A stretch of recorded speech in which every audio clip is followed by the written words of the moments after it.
ان کی کوئی نماز، ان کا کوئی روزہ، زکوٰۃ، حج، یہاں تک حضرت علی کا قول ہے کہ جس نے اپنی ماں کا دل دکھایا اس نے اپنی آخرت خراب کر لی۔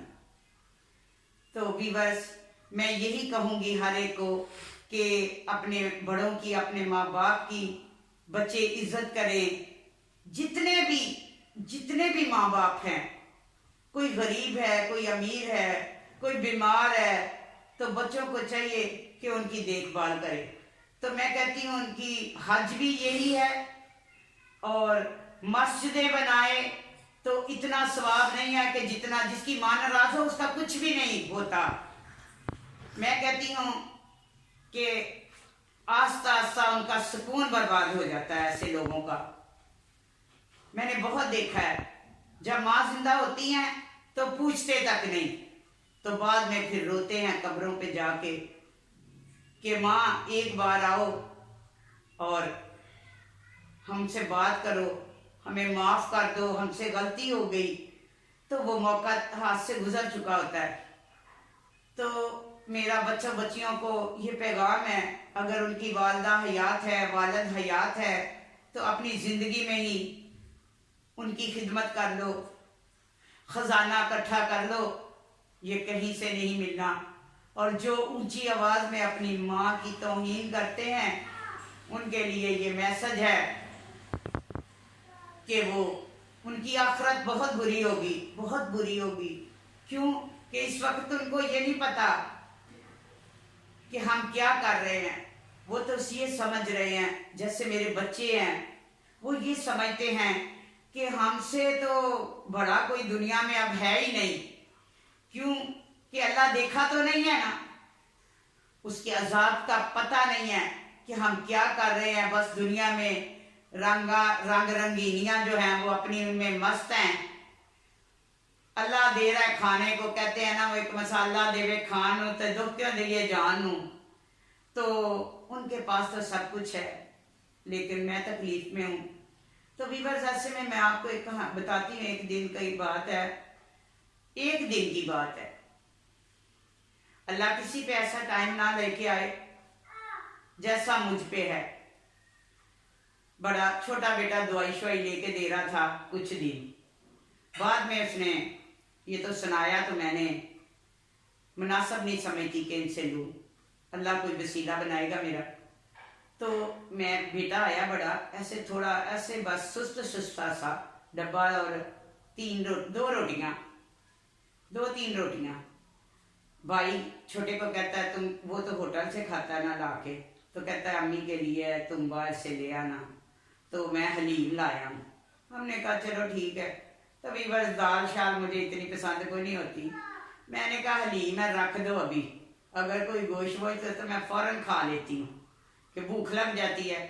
تو انسان عادی ہوتا ہے، تو پھر جب کمزور ہو جاتا ہے تو اس کو پھر ایسی چیزیں کھانے کی ہوتا ہے کہ کوئی طاقت والی چیز ہو، گوشت ہو جائے، کوئی یخنی ہو جائے، کوئی شوربے والا بھونا تو نہیں میں کھاتی۔ تو ایسا ہوتا ہے، دل کرتا ہے بندے کا۔ لو جی بیٹا صاحب لے آئے حلیم۔ میں نے وہ حلیم پتہ نہیں 2 دن پہلے کی تھی یا کسی ہمسائے نے دی تھی، تو فریج کے میں نے بیچ میں نہیں رکھی، میں نے کہا ابھی اوپر رکھ دو، میں نا شام کو کھاؤں گی۔ تو شام کو میں نے دیکھا تو اس میں سے وہ بلبلے سے آ رہے تھے، تھوڑی سی اسمیل آ رہی تھی۔ میں نے کھانا ہی نہیں کھایا، ایسے ہی میں سو گئی۔ ٹھیک ہے، میں نے چائے بنوائی، اس سے ایسے روٹی کھائی، تھوڑی سی آدھی سی، مزہ تو نہیں آیا۔ ٹھیک ہے، تو میں سو گئی، چھوٹا بھی وہ بھی ایسے ہی سو گئے ہم لوگ۔ صبح جب میں اٹھی تو میں نے بند منگوا لیا چائے کے ساتھ، وہ کھایا۔ اور میرا بیٹا جو بیچ والا ہے نا، وہ اٹھتا ہے لیٹ 2 بجے 3 بجے، ساری رات اس کو پوچھنے والا کوئی نہیں، وہ پب جی کھیلتا رہتا ہے، پتہ نہیں کیا کیا کرتا ہے۔ میرے والے کمرے میں تو آتا ہی نہیں، ادھر ہی رہتا ہے۔ تو میں نے اسے ایسے ڈرتے میں نے کہا اس سے میں نان چنے منگواتی ہوں تو وہ کھا لوں گی، مجھے بھوک بہت لگ رہی ہے۔ ایسے مجھے اندھیرا سا آئے، میرے پٹھے کھچیں، تو میں اپنے بیٹے کو ایسے بیچ میں سے کچن سے کھڑکی سے میں نے کہا اٹھے ہوئے تم؟ کہتا ہاں میں جاگ رہا ہوں۔ کیا کر رہے ہیں؟ میں نے کہا دیکھ رہی ہوں کچھ۔ میں ابھی کہنے والی تھی کہ مجھے بہت بھوک لگ رہی، تو اس نے خود ہی کہا کہ